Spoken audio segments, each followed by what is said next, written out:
আবার আমন্ত্রণ Jamuna television election special ballot বাক্স, সঙ্গে আছে আমি সাইফুদ্দিন রবিন, রয়েছেন আরও 3 জন সহকর্মী। কিন্তু এই মুহূর্তে জাতীয় নির্বাচন, জুলাই জাতীয় সনদ গণভোট নিয়ে বিটিভিতে ভাষণ দিচ্ছেন প্রধান উপদেষ্টা ডক্টর মোহাম্মদ ইউনূস। সরাসরি যাচ্ছি তার বক্তব্যে। ভবিষ্যৎ নির্ধারক মুহূর্তে আর মাত্র একদিন পরেই সারা দেশে অনুষ্ঠিত হবে ত্রয়োদশ জাতীয় সংসদ নির্বাচন এবং তার সাথে জুলাই জাতীয় সনদের উপর গণভোট। সারা জাতির বহু বছরের আকাঙ্ক্ষার দিন। আমি গভীর শ্রদ্ধা ও বিনম্রতার সঙ্গে স্মরণ করছি মহান মুক্তিযুদ্ধ ও জুলাই গণঅভ্যুত্থানের সকল শহীদকে, যাদের রক্তের বিনিময়ে আমরা বাংলাদেশ পেয়েছি এবং স্বৈরাচার বিরোধী দীর্ঘ লড়াই সংগ্রামের সাফল্যের পর আজ আবার গণতান্ত্রিক উত্তরণের যুগ সন্ধিক্ষণে দাঁড়িয়ে আছি। আপামর জনগণের, বিশেষ করে জুলাইয়ের যোদ্ধাদের আত্মত্যাগ ছাড়া এই নির্বাচন, এই গণভোট কোনোটিই সম্ভব হতো না। সমগ্র জাতি তাই তাদের কাছে চিরঋণী। প্রত্যেক জাতির জীবনে এমন কিছু দিন আসে যার তাৎপর্য থাকে সুদূর প্রসারী, যেদিন নির্ধারিত হয় রাষ্ট্রের ভবিষ্যৎ দিক নির্দেশনা, গণতন্ত্রের চরিত্র এবং স্থায়িত্ব ও আগামী প্রজন্মের ভাগ্য। আগামী পরশু ঠিক তেমনি একটা দিন, যেদিন দুটি ভোট অনুষ্ঠিত হতে যাচ্ছে। আমরা সবাই মিলে নতুন সরকার গঠনের নির্বাচন করব এবং পাশাপাশি গণভোটের মাধ্যমে আমাদের প্রাণপ্রিয় বাংলাদেশ রাষ্ট্রের ভবিষ্যৎ কাঠামো নির্ধারণ করব। ইতিমধ্যে আনুষ্ঠানিক নির্বাচনী প্রচারণা শেষ হয়ে গেছে। এখন আমাদের সবার সিদ্ধান্ত নেওয়ার পালা। এই মুহূর্তে রাষ্ট্রের দায়িত্বপ্রাপ্ত একজন নাগরিক হিসেবে আপনাদের সঙ্গে কিছু গুরুত্বপূর্ণ কথা ভাগ করে নেওয়াকে আমি আমার নৈতিক ও সাংবিধানিক দায়িত্ব মনে করছি।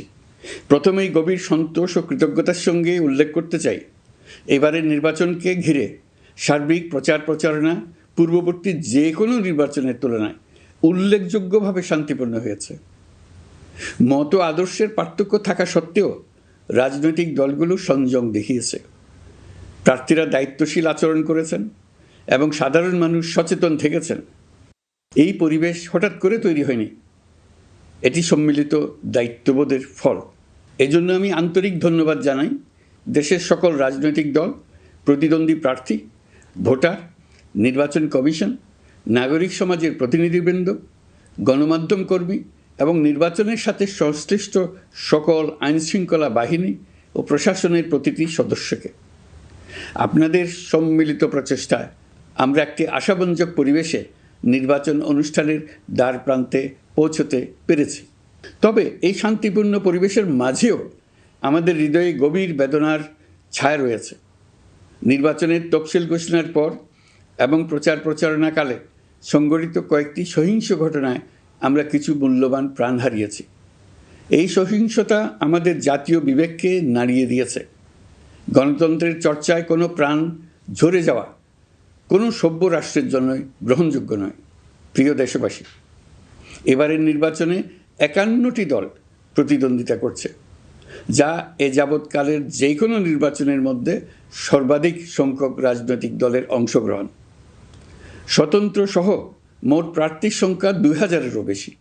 আগের জাতীয় নির্বাচনগুলোতে এর চেয়ে বেশি প্রার্থী প্রায় কখনোই দেখা যায়নি।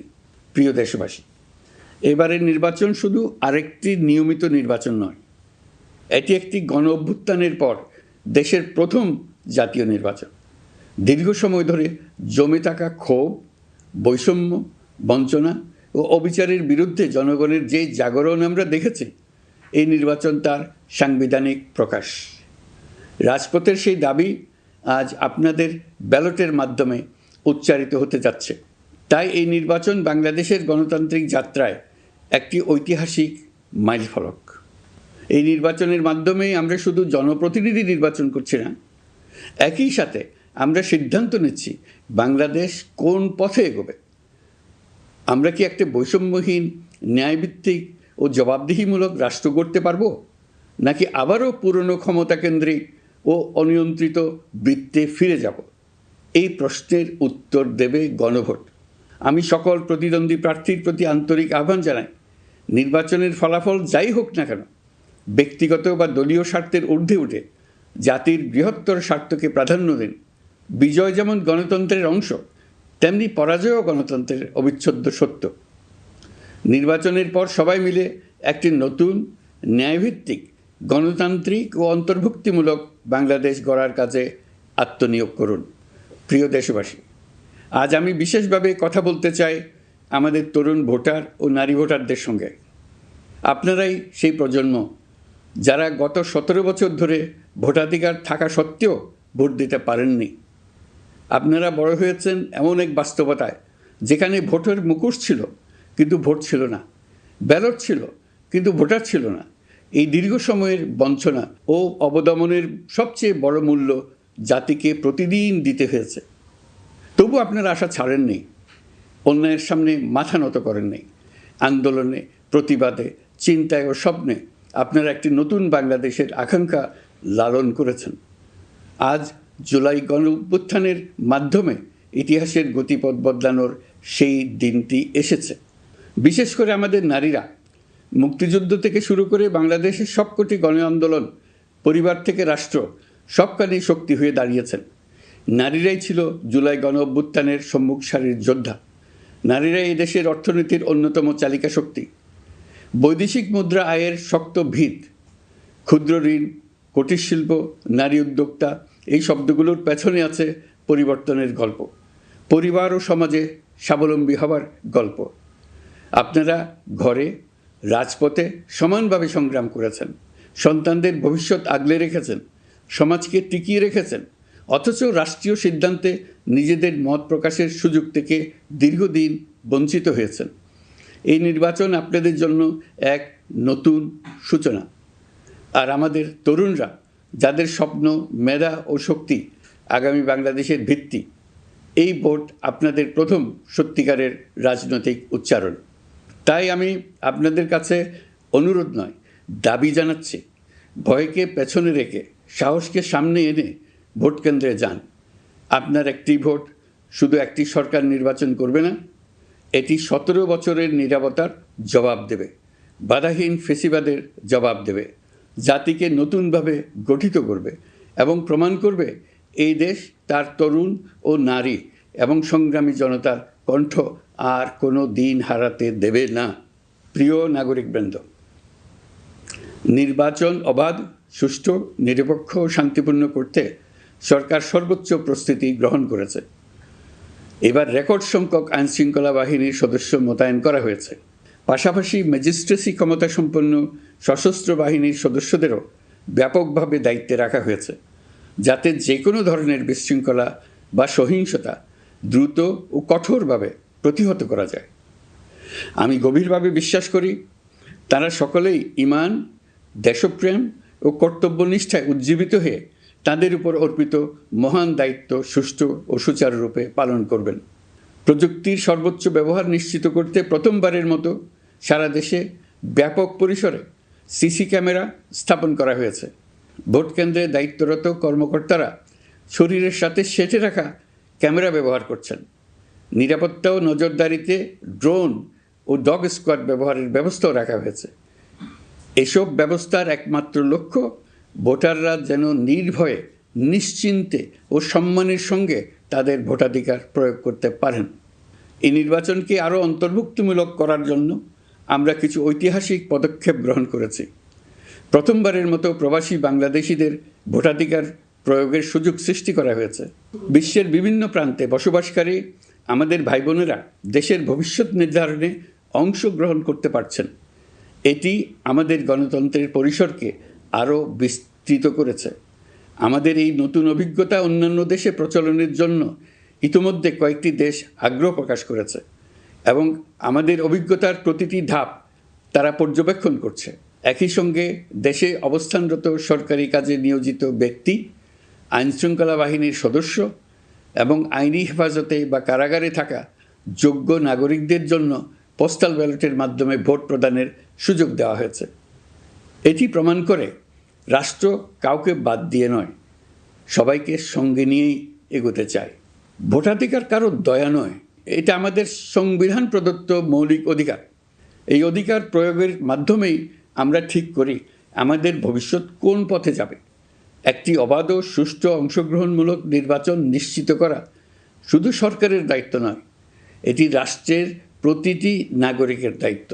রাজনৈতিক দলগুলোর প্রতি আমি অত্যন্ত স্পষ্টভাবে বলতে চাই, আপনারা দলের কেন্দ্র থেকে তৃণমূল পর্যন্ত সর্বস্তরের নেতাকর্মীদের দ্ব্যর্থহীনভাবে নির্দেশ দিন, যেন কেউ কোনো ধরনের বিশৃঙ্খলা, সহিংসতা, ভয়ভীতি প্রদর্শন, কেন্দ্র দখল, ভোটে প্রভাব বিস্তার করা কিংবা উস্কানিমূলক কর্মকাণ্ডে জড়িত না হয়।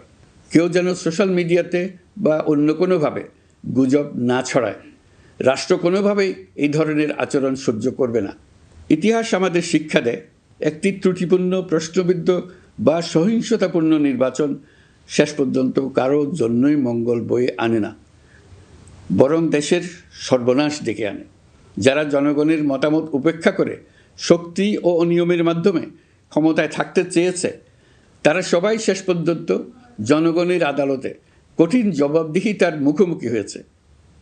প্রিয় দেশবাসী, নির্বাচনী প্রক্রিয়া শুরু হওয়ার পর থেকেই আমরা লক্ষ্য করছি একটি চিহ্নিত মহল পরিকল্পিতভাবে গুজব ও অপতথ্য ছড়িয়ে নাগরিকদের মনে সন্দেহ, ভয় ও বিভ্রান্তি সৃষ্টি করার চেষ্টা করছে। তাদের উদ্দেশ্য একটাই, নির্বাচনের শান্তিপূর্ণ পরিবেশ নষ্ট করা, জনগণের আস্থাকে দুর্বল করা। আমি আপনাদেরকে অনুরোধ করছি, সতর্ক থাকুন, দায়িত্বশীল থাকুন, যাচাই না করে কোনো তথ্য শেয়ার করবেন না। গুজবের বিরুদ্ধে সবচেয়ে বড় অস্ত্র হলো সচেতনতা ও সত্য। নির্বাচন নিয়ে যারা বিগত মাসগুলোতে উদ্দেশ্যমূলকভাবে সংশয়, সন্দেহ সৃষ্টি করেছিল, তারা সম্পূর্ণভাবে ভুল প্রমাণিত হয়েছে। জনগণকে বিভ্রান্ত করতে তারা চূড়ান্তভাবে ব্যর্থ হয়েছে। আপনারা সকল প্রকার অপপ্রচার থেকে নিজেদের মুক্ত রাখুন। তথ্য যাচাইয়ের জন্য সরকারের সঙ্গে সার্বক্ষণিক যোগাযোগ রাখুন। নির্বাচন বন্ধু হটলাইন 333 এতে ফোন করে সঠিক খবর জেনে নিন। এখন নতুন করে অপপ্রচার চালানো হচ্ছে যে বর্তমান অন্তর্বর্তী সরকার নাকি নির্বাচিত জনপ্রতিনিধিদের কাছে দায়িত্ব হস্তান্তর করবে না। এটা সম্পূর্ণ ভিত্তিহীন ও পরিকল্পিত অপপ্রচার, যার একমাত্র উদ্দেশ্য হলো আমাদের গণতান্ত্রিক উত্তরণে বিঘ্ন সৃষ্টি করা। আপনারা নিশ্চিত থাকুন, নির্বাচনে বিজয়ী জনপ্রতিনিধিদের কাছে দ্রুততম সময়ে ক্ষমতা হস্তান্তর করে অন্তর্বর্তীকালীন সরকার তার দায়িত্ব সমাপ্ত করবে। প্রিয় দেশবাসী, আমরা একটি ঐতিহাসিক নির্বাচন থেকে মাত্র কয়েক ঘন্টা দূরে। 24-এর গণঅভ্যুত্থান আমাদের এই সুযোগ এনে দিয়েছে। যখন আমরা ভেবেছিলাম আরেকটি প্রহসনের নির্বাচনের জন্য আমাদেরকে অপেক্ষা করতে হবে আরও 5 বছর, তখনই আমাদের সন্তানরা হুঙ্কার দিয়ে ভেঙে ফেলেছে গোলামের জিঞ্জির। সহস্রাধিক প্রাণের বিনিময়ে আজকের এই দিনটি আমরা পেয়েছি। অভ্যুত্থানের দিনগুলো এখনও আমাদের স্মৃতিতে টাটকা। দেয়ালের লিখনগুলো এখনও সারা দেশের দেয়ালে দেয়ালে জ্বলজ্বল করছে। দেয়ালে দেয়ালে স্কুল, কলেজ, মাদ্রাসা, বিশ্ববিদ্যালয়ের শিক্ষার্থীরা গ্রাফিতির মাধ্যমে লিখেছিল তাদের মনের কথাগুলো। সেখানে তারা বলেছে পরিবর্তনের কথা, সংস্কারের কথা। জুলাই সনদ কোনো দলের একক ইশতেহার নয়। দীর্ঘ 9 মাস 30টিরও বেশি রাজনৈতিক দলের সাথে আলোচনা করে জাতীয় ঐক্যমত্য কমিশন জুলাই জাতীয় সনদ প্রস্তুত করেছে। এই আলোচনায় অনেক প্রস্তাবের পক্ষে বিপক্ষে দীর্ঘ মতবিনিময় শেষে রাজনৈতিক দলগুলো এতে স্বাক্ষর করেছে। এই সনদ জাতির ভবিষ্যৎ পথ চলার এক ঐতিহাসিক দলিল, গণঅভ্যুত্থানের চেতনা, জনগণের দীর্ঘদিনের আকাঙ্ক্ষা এবং ভবিষ্যৎ রাষ্ট্র ব্যবস্থার একটি সুস্পষ্ট দিক নির্দেশনা। এই সনদের মাধ্যমে আমরা সংস্কারসমূহ বাস্তবায়নের অঙ্গীকার করেছি। তবে রাজনৈতিক স্থিতিশীলতা, বিশ্বাসযোগ্য ও অংশগ্রহণমূলক নির্বাচন, শাসন ব্যবস্থায় জবাবদিহিতা, অর্থনৈতিক পুনর্গঠন এবং সমাজে সম অধিকার নিশ্চিতকরণ, এসবের সফল বাস্তবায়ন এককভাবে রাষ্ট্রযন্ত্রের মাধ্যমে সম্ভব নয়। এর জন্য সবচেয়ে বেশি প্রয়োজন জনগণের সক্রিয় অংশগ্রহণ ও মতামত। কারণ একটি জাতীয় রূপান্তর কখনোই একক সিদ্ধান্তে বা একক শাসনের মাধ্যমে টেকসই হয় না। জনগণই রাষ্ট্রের প্রকৃত শক্তি। পরিবর্তনের চূড়ান্ত বৈধতা আসে জনগণের সম্মতি থেকেই। তাই দেশের ভবিষ্যৎ দিক নির্দেশনা নির্ধারণে জনগণকে সরাসরি সিদ্ধান্ত গ্রহণের সুযোগ দেওয়াই হলো গণতান্ত্রিক পথের মূল ভিত্তি। এই লক্ষ্যেই আমরা গণভোটের আয়োজন করেছি, যাতে দেশের ভবিষ্যৎ সংস্কার দিশা নির্ধারণে জনগণ সরাসরি নিজেদের মত প্রকাশ করতে পারেন। এই গণভোট বাংলাদেশের ইতিহাসে একটি নতুন মাইলফলক হয়ে থাকবে। এখানে আপনার প্রতিটি ভোট আগামী দিনের রাষ্ট্র ব্যবস্থার ভিত্তি রচনা করবে। এর প্রভাব থাকবে বহু প্রজন্ম জুড়ে।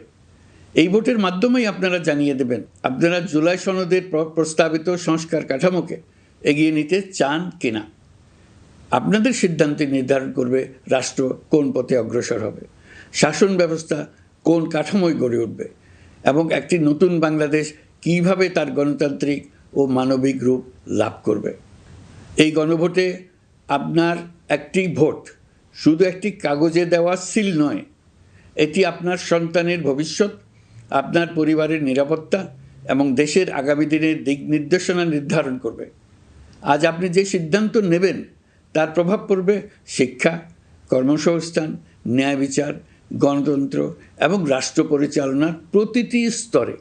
এটি এমন একটি মুহূর্ত যেখানে নাগরিক হিসেবে আপনার দায়িত্ব ও অধিকার এক বিন্দুতে এসে মিলিত হয়েছে। আমি তাই আপনাদের সবাইকে এই গণভোটে সক্রিয়ভাবে অংশগ্রহণ করার জন্য আহ্বান জানাচ্ছি।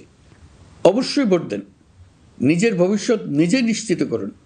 আসুন আমরা সবাই মিলে দায়িত্বশীলতা, সচেতনতা ও শান্তিপূর্ণ অংশগ্রহণের মাধ্যমে এই ঐতিহাসিক মুহূর্তকে সফল করে তুলি। ভয় নয়, আশা নিয়ে, উদাসীনতা নয়, দায়িত্ববোধ নিয়ে, বিভক্তি নয়, ঐক্যের শক্তি নিয়ে আমরা ভোট কেন্দ্রে যাব। একটি অবাধ, সুষ্ঠু ও বিশ্বাসযোগ্য গণভোটের মাধ্যমে আমরা প্রমাণ করব বাংলাদেশের জনগণ নিজেদের ভবিষ্যৎ নিজেরাই নির্ধারণ করতে জানে। আপনার ভোটেই রচিত হবে গৌরবময় আগামী বাংলাদেশের ইতিহাস। প্রিয় দেশবাসী, নির্বাচন হয়ে গেলে নির্বাচিত সরকার দ্রুত দায়িত্ব গ্রহণ করবে। তার সঙ্গে শেষ হবে অন্তর্বর্তী সরকারের দায়িত্ব। আমরা অত্যন্ত আনন্দের সঙ্গে এবং গৌরবের সঙ্গে নবনির্বাচিত সরকারের কাছে দায়িত্ব অর্পণ করে তাদের সর্বাঙ্গীন সাফল্য কামনা করে বিদায় নিয়ে নিজ নিজ কাজে ফিরে যাব। আমরা এই শুভ মুহূর্তের জন্য অধীর আগ্রহে অপেক্ষা করছি। প্রিয় দেশবাসী, আপনারা দলে দলে সপরিবারে উৎসবমুখর পরিবেশে ভোট কেন্দ্রে উপস্থিত হয়ে দ্বিধাহীন চিত্তে আপনার ভোটাধিকার প্রয়োগ করুন। আপনার মূল্যবান ভোট দিয়ে নতুন বাংলাদেশ গড়ার দরজা খুলে দিন। দেশের চাবি আপনার হাতে, সেই চাবিটি সঠিকভাবে ব্যবহার করুন। আল্লাহ আমাদের সঠিক পথে পরিচালিত করুন। এবারের ভোটের দিন হোক নতুন বাংলাদেশের জন্মদিন। আল্লাহ আমাদের তৌফিক দেন। প্রিয় দেশবাসী, আসুন উৎসবমুখর নির্বাচন বাস্তবে রূপায়িত করে এই দিনটিকে ইতিহাসের স্মরণীয় দিন হিসেবে প্রতিষ্ঠিত করে রাখি। সবাইকে আন্তরিক ধন্যবাদ। 22 জানুয়ারি থেকে জাতীয় সংসদ নির্বাচনের যে প্রচার উৎসব শুরু হয়েছিল তা শেষ হয়েছে আজ সকালে। নির্বাচন কমিশনের বিধি অনুযায়ী 48 ঘন্টা আগে গণসংযোগের ইতি টানতে হয়। সেই অনুযায়ী সকাল 7:30টায় শেষ হয় রাজনৈতিক দলগুলোর প্রচারণা। বৃহস্পতিবার ত্রয়োদশ জাতীয় সংসদ নির্বাচন এবং গণভোট। সুষ্ঠু ভোট আয়োজনে দেশজুড়ে চলছে নানা প্রস্তুতি। বিভিন্ন জেলা থেকে উপজেলা পর্যায়ে পাঠানো হচ্ছে ব্যালট পেপার, থাকছে কড়া নিরাপত্তা। এর আগে পাঠানো হয় ব্যালট বাক্স, সিল, অমোচনীয় কালিসহ অন্যান্য নির্বাচনী সরঞ্জাম। সহকারী রিটার্নিং কর্মকর্তারা এসব সরঞ্জাম বুঝে নেন। আগামীকাল কেন্দ্রে কেন্দ্রে পৌঁছাবে ভোট গ্রহণের সামগ্রী। সহকারী রিটার্নিং কর্মকর্তাদের কাছ থেকে এসব সরঞ্জাম বুঝে নেবেন প্রিজাইডিং ও সহকারী প্রিজাইডিং অফিসাররা। এদিকে 3 পার্বত্য জেলার দুর্গম এলাকাগুলোয় হেলিকপ্টারের মাধ্যমে পৌঁছানো হচ্ছে নির্বাচনী সামগ্রী। দায়িত্বপ্রাপ্ত কর্মকর্তাদেরও পৌঁছে দেওয়া হচ্ছে হেলিকপ্টারে। বৃহস্পতিবার 299 আসনে সকাল 7:30 থেকে শুরু হয়ে ভোট গ্রহণ চলবে বিকেল 4:30 পর্যন্ত। দর্শক, রাজধানীর ভোটের প্রস্তুতির খবর জানাবো, সেটি জানাতে আমাদের সহকর্মী সুমাইয়া ঐশী আমাদের সাথে যুক্ত রয়েছেন। তিনি রয়েছেন বাংলা মোটর এলাকায়। ঐশী, আপনার মাধ্যমে জানাতে চাই দর্শকদের ভোটের সার্বিক পরিস্থিতি এবং পরিবেশ কেমন দেখছেন রাজধানী জুড়ে। আপনি বেশ কয়েকটি এলাকায় ঘুরে দেখেছেন, ভোট কেন্দ্র দেখেছেন আর সাধারণ মানুষের প্রতিক্রিয়াও নিয়েছেন, বিস্তারিত জানাবেন আমাদের। সাধারণ মানুষ খুব অধীর আগ্রহে আসলে অপেক্ষা করছে ভোটের জন্য। রেজা, দুপুর থেকে 3 থেকে 4টির মতো ভোট কেন্দ্র আমরা ঘুরেছি। প্রত্যেকটি ভোট কেন্দ্রে আসলে ভোটারদের সঙ্গেও কথা বলেছি ব্যক্তিগতভাবে, সেখানে তাদের সঙ্গে কথা বলে যেটি জানতে পারলাম, সবাই আসলে ভীষণভাবে আগ্রহী ভোট দেওয়ার জন্য। কারণ একদিন মাঝখানে পড়ছে, তার পরদিনই ভোট, ফলে মানুষের মধ্যে একটা উচ্ছ্বাস কাজ করছে যে বহুদিন পরে আসলে এমন একটি পরিবেশে, উৎসব মুখর পরিবেশে মানুষ ভোট দিতে পারবেন, সেই একটি অপেক্ষা মানুষের মধ্যে আমরা দেখতে পেয়েছি। একই সঙ্গে ভোট কেন্দ্রগুলোতে আমরা দেখেছি যে প্রস্তুতি চলছে। যেহেতু সরঞ্জাম এখনও পর্যন্ত এসে পৌঁছয়নি, ঢাকার ভেতরের যে কেন্দ্রগুলো আছে সেই কেন্দ্রগুলোতে আগামীকাল দুপুর থেকে সরঞ্জামগুলো আসতে শুরু করবে, তেমনটি আমাদেরকে জানানো হয়েছে। ফলে আগামীকাল দুপুর থেকে আসলে ভোট কেন্দ্রগুলোতে মূল যেই আইন শৃঙ্খলা বাহিনীর উপস্থিতি থেকে শুরু করে বিভিন্ন রকম যেই নিরাপত্তার প্রস্তুতিগুলো, সেগুলো আগামীকাল সকাল থেকে হয়তো আমরা দেখতে পাবো। আজকে যে কয়টি ভোট কেন্দ্র ঘুরলাম সেখানে আমরা দেখেছি যে বেশ কয়েকবার আইন শৃঙ্খলা বাহিনীর টহল সেখানে আছে, মহড়া দেওয়া হয়েছে। সেখানকার যিনি সেই স্কুল বা যেই ভোট কেন্দ্রটাই আছে, সেই ভোট কেন্দ্রে যিনি দায়িত্বরত আছেন তার সঙ্গে আসলে একবার সেনাবাহিনীর পক্ষ থেকে মহড়া দেওয়া হয়েছে সকালে।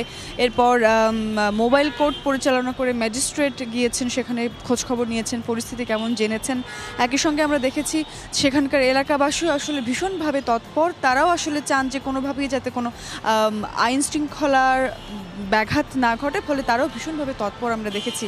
কারণ আমরা ভোট কেন্দ্রগুলোতে যাওয়ার পর আসলে সেখানকার যারা স্থানীয়রা আছেন তারা এগিয়ে এসেছেন, স্বপ্রণোদিতভাবেই তারা জানিয়েছেন যে আসলে তারাও আইনশৃঙ্খলা বাহিনীর পাশাপাশি তারাও ব্যক্তিগতভাবে সচেতন থাকবেন যাতে করে কোনো রকম অনাকাঙ্ক্ষিত ঘটনা না ঘটতে পারে, সেই জায়গাতে তারাও ব্যক্তিগতভাবে সচেতন থাকবেন। আসলে রেজা, বলাই যায় যে এবারের ভোট কিন্তু বেশ মানুষ ভীষণভাবে গুরুত্ব দিচ্ছেন এবং মানুষ ভীষণভাবে গুরুত্ব দিচ্ছে, সে কথাই আপনি জানাচ্ছিলেন। ধন্যবাদ সুমাইয়া ঐশী আমাদের সাথে যুক্ত হওয়ার জন্য। জাতীয় সংসদ নির্বাচনকে সামনে রেখে আইন শৃঙ্খলা ও নিরাপত্তা পরিস্থিতি খবর জানবো সহকর্মী সাজ্জাদ পারভেজের কাছ থেকে। যোগ দিচ্ছেন উত্তরা কামারপাড়া এলাকা থেকে। সাজ্জাদ পারভেজ, একটু জানাবেন, আপনি পথে আছেন, বিভিন্ন স্থানে যাচ্ছেন, দেখছেন সামগ্রিক পরিস্থিতি, আইন শৃঙ্খলা রক্ষায় আইন শৃঙ্খলা বাহিনীর তৎপরতা কতটা চোখে পড়ছে সেটাও একটু জানাবেন। আর সেই সঙ্গে একটু জানতে চাই যে ঢাকা ইতিমধ্যেই ফাঁকা হতে শুরু করেছে, ঢাকার স্থানীয় ভোটাররা ছাড়া অন্য যারা রয়েছেন তারাও ঢাকা ছাড়ছেন, সেই তৎপরতা কি এখনো চোখে পড়ছে কিনা একটু জানাবেন।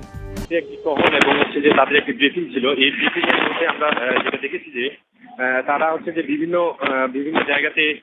জায়গাতে তারা যাচ্ছেন এবং হচ্ছে যে ভোটার যারা আছে তাদেরকে আশ্বস্ত করছেন এবং হচ্ছে এখানে যারা হচ্ছে আপনার সাধারণ মানুষ আছে এবং হচ্ছে যে প্রার্থী আছে তাদেরকে হচ্ছে যে বিভিন্ন আচরণবিধি মানার বিষয়টি হচ্ছে যে তারা বুঝাচ্ছেন। এবং আমরা এখানে যে বিষয়টি হচ্ছে যে আরো দেখছি, আমরা এখন বর্তমানে কামারপাড়াতে আছি। কামারপাড়াতে পুলিশের যে টহল টিম রয়েছে, টহল টিম এবং তারা হচ্ছে যে এখানে পেট্রোলিং করছেন। এই পেট্রোলিং এর মধ্যে তারা হচ্ছে যে অবৈধ অস্ত্র এবং হচ্ছে যে বিভিন্ন ধরনের নাশকতার কোনো বস্তু আছে কিনা এই বিষয়গুলো তারা হচ্ছে যে পরীক্ষা নিরীক্ষা করে দেখছেন। আমরা কামারপাড়াটি হচ্ছে যে ঢাকা শহরের প্রবেশ মুখ, এই প্রবেশ মুখ দিয়ে হচ্ছে যে যারা ঢাকার বাইরে যান এবং ঢাকার মধ্যে যারা আসেন, এই স্থান দিয়ে হচ্ছে যে এটি উত্তরবঙ্গের একটি গুরুত্বপূর্ণ প্রবেশ পয়েন্ট। এই পয়েন্ট দিয়ে আমরা দেখি যে এখানে হচ্ছে যে যাত্রীদের যাতায়াতের বিষয়গুলো হচ্ছে যে এখানে খেয়াল করা হয়। এই যাত্রাপথে আমরা দেখছি যে ঢাকা শহরে শত শত গাড়ি এখান থেকে বের হয়ে যাচ্ছে এবং যাত্রীরা এদিক দিয়ে ঢাকার বাইরে ভোট দিতে চলে যাচ্ছেন এবং তারা হচ্ছে যে উৎসবমুখর পরিবেশে এলাকায় হচ্ছে যে ভোটের জন্য তারা যাচ্ছেন। এখানে আমরা যারা যাত্রী আছে তাদের সাথে কথা বলেছি, তারা বলছেন তারা এই একটি বুঝতেই পারছি সাজ্জাদ পারভেজ, অনেক ধন্যবাদ। আপনার ছবিতেও দেখছিলাম একই রকম চিত্র, পুলিশের টহল, মহড়া এবং চেকপোস্ট। বগুড়া নন্দীগ্রামে জামায়াত নেতাকর্মীদের হামলায় ইউনিয়ন বিএনপি সভাপতির ডান চোখ উপড়ে ফেলার অভিযোগ উঠেছে। দুপুরে সংবাদ সম্মেলনে এই অভিযোগ করেন বগুড়া ৪ আসনের বিএনপি প্রার্থী মোশাররফ হোসেন। ছেলের চোখ উপড়ে ফেলার খবরে দুপুরে স্ট্রোক করে মারা গেছেন মাসুদ রানার মা মাজেদা বেগম। এদিকে বিকালে সংবাদ সম্মেলনে হামলার অভিযোগ অস্বীকার করেছে জামায়াত। আহত মাসুদকে উন্নত চিকিৎসার জন্য ঢাকায় আনা হচ্ছে। মধ্যরাতে হঠাৎই উত্তেজনা ছড়ায় বগুড়া নন্দীগ্রামের পারশুন এলাকায়। পাল্টাপাল্টি হামলার অভিযোগ ওঠে বগুড়া ৪ আসনের বিএনপি ও জামাত প্রার্থীর সমর্থক এবং স্থানীয় নেতাকর্মীদের মধ্যে। হামলায় আহত হন সালথা মাঝগ্রাম ইউনিয়ন বিএনপির সভাপতি মাসুদ রানা সহ কয়েকজন। দুপুরে সংবাদ সম্মেলনে বগুড়া ৪ আসনের ধানের শীষ প্রার্থী মোশাররফ হোসেন অভিযোগ করেন, গতরাতে পারশুন এলাকায় জামাত নেতাকর্মীরা ভোটারদের মাঝে টাকা বিতরণের জন্য একটি বাড়িতে অবস্থান নেয়। খবর পেয়ে সেখানে যায় মাসুদ সহ বিএনপির প্রার্থীর কিছু সমর্থক। বাড়িটি থেকে সালথা মাঝগ্রাম ইউনিয়ন স্বেচ্ছাসেবক লীগের সভাপতি ও জামাতের একজনকে আটকের পর পুলিশে খবর দেওয়া হয়। পুলিশ ঘটনাস্থলে পৌঁছানোর আগেই জামাতের স্থানীয় আরও নেতাকর্মী সেখানে গিয়ে হামলা চালায়। মাসুদকে মেরে তার চোখের মণি বের করে দেওয়া হলো।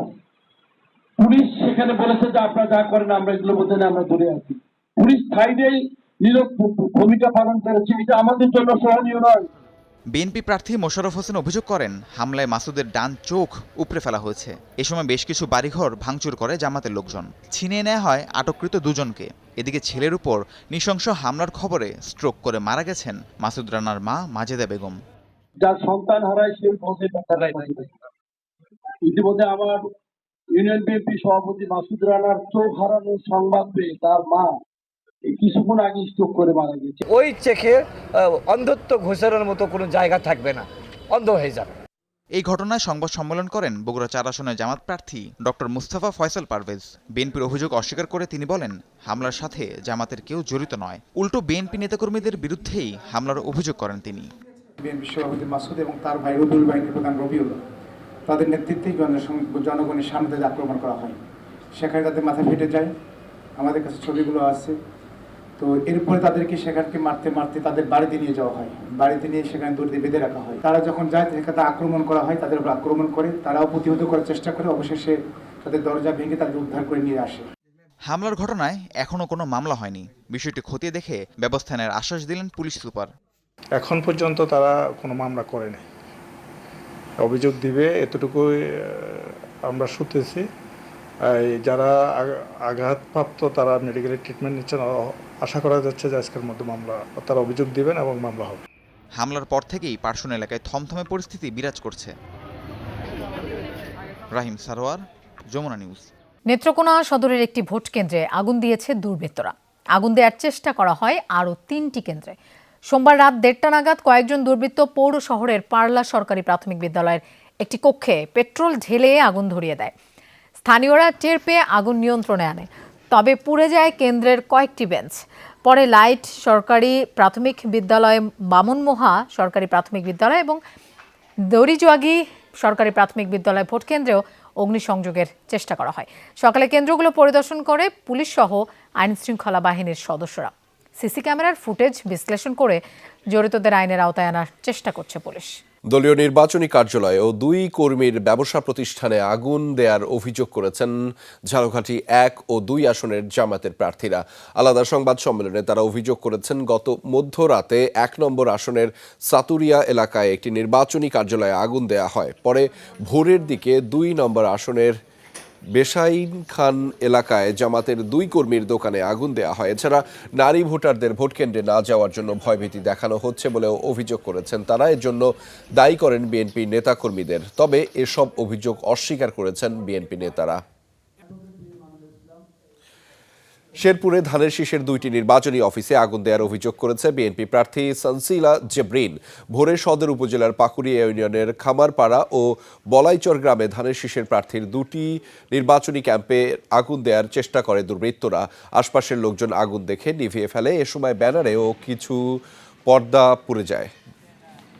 ভোটের সময় মব সৃষ্টির চেষ্টা হলে শুধু সংশ্লিষ্ট কেন্দ্র নয়, নির্বাচন কমিশনের সাথে আলোচনা সাপেক্ষে ওই আসনেরই ভোটগ্রহণ স্থগিত করা হবে। সকালে আইনশৃঙ্খলা পরিস্থিতি নিয়ে সংবাদ সম্মেলনে এমনটাই জানিয়েছেন পুলিশের মহাপরিদর্শক বাহারুল আলম। কিন্তু এইবার not a single incident will happen. আমরা যেটা ইলেকশন কমিশন বলেছে, যদি করে আমি ভোট কেন্দ্র বন্ধ করে দেবো, একটা কেন্দ্র বন্ধের জন্য আসনই বন্ধ করে দেবো। মানে এইবার পারবে না। খালি দেখেন, ইলেকশনকে ডিসরাপ্ট করার মতো কোনো শক্তি নাই। কোথাও একটা ক্রাইম হতে পারে, একটা ডাকাতি হয়ে যেতে পারে, একটা খুন হয়ে যেতে পারে, কিন্তু ইলেকশন ডিসরাপ্ট করতে পারবে না। এটা 3000ই হোক আর 6000ই হোক। জাতীয় সংসদ নির্বাচন উপলক্ষে টানা 4 দিনের ছুটি ঘোষণা করায় ঈদের আমেজ রাজধানীতে। ট্রেন, বাস, ট্রাক, পিকআপ সহ বিভিন্ন বাহনে করে নিজ নিজ এলাকায় ছুটছে মানুষ। কমলাপুর আর বিমানবন্দর রেল স্টেশনে দেখা গেছে কাঙ্ক্ষিত ট্রেনের জন্য অপেক্ষমান যাত্রীদের ভিড়।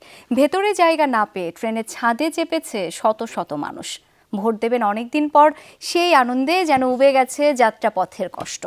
সমান চাপ সড়ক পথে রাজধানীর মহাখালী, গাবতলী আর সায়দাবাদ বাস টার্মিনালে উপচে পড়া ভিড়। পরিবহনগুলোর বিরুদ্ধে বাড়তি ভাড়া আদায়ের অভিযোগ ঘরমুখো যাত্রীদের। বেলা বাড়ার সাথে গাজীপুরে ঢাকা, টাঙ্গাইল ও ঢাকা ময়মনসিংহ মহাসড়কে বাড়তে থাকে যানবাহনের চাপ। কয়েক গুণ ভাড়া আদায়ের মধ্যেই এক পর্যায়ে সড়ক থেকে উধাও হয়ে যায় বাস। এতে ক্ষুব্ধ হয়ে চান্দনা চৌরাস্তা, রাজেন্দ্রপুর চৌরাস্তা ও মাওনা এলাকায় কিছু সময় সড়ক অবরোধ করে যাত্রীরা। ঢাকা টাঙ্গাইল মহাসড়কের চন্দ্রা থেকে যুক্ত হচ্ছেন সহকর্মী মাহফুজুর রহমান নিপু।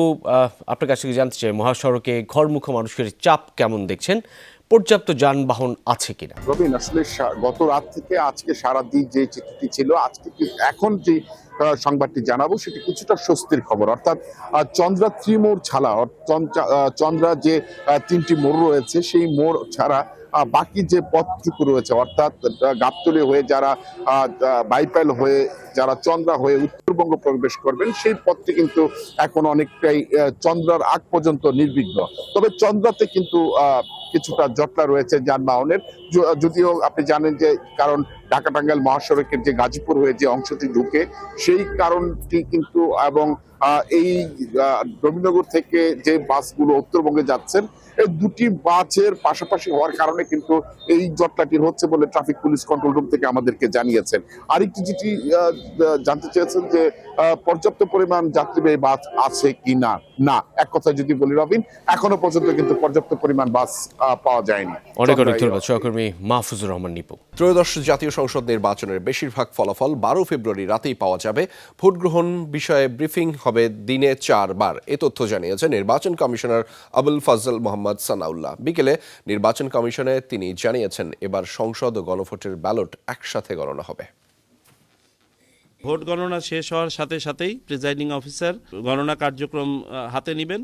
গণনা কার্যক্রম একই সাথে শুরু হবে। তা না হলে দেখা যাবে জাতীয় সংসদ নির্বাচনের ফলাফল পাওয়ার পরে এজেন্টরা দৌড় মেরে চলে গেছে, আর কেউ থাকবে না। আবার যদি আপনি গণভোটের ফলাফল আগে ডিক্লেয়ার করেন, অস্থিরতা তৈরি হবে বাইরে। ফলাফলই হয়তো দেখা যাবে মাঝরাতের মধ্যে পেয়ে গেছি আমরা। পরের দিন সকালবেলায় এই প্রত্যেকটা কেন্দ্রে যেটা আনঅফিসিয়াল ফলাফল আগে ডিক্লেয়ার করা হয়েছে, এটা ফর্ম 18-তে লিপিবদ্ধ করে প্রার্থী বা তার এজেন্টের উপস্থিতিতে রিটার্নিং অফিসার স্বাক্ষর করবেন। সেটার উপর ভিত্তি করে কিন্তু পরবর্তীতে গেজেট পাবলিশ হবে।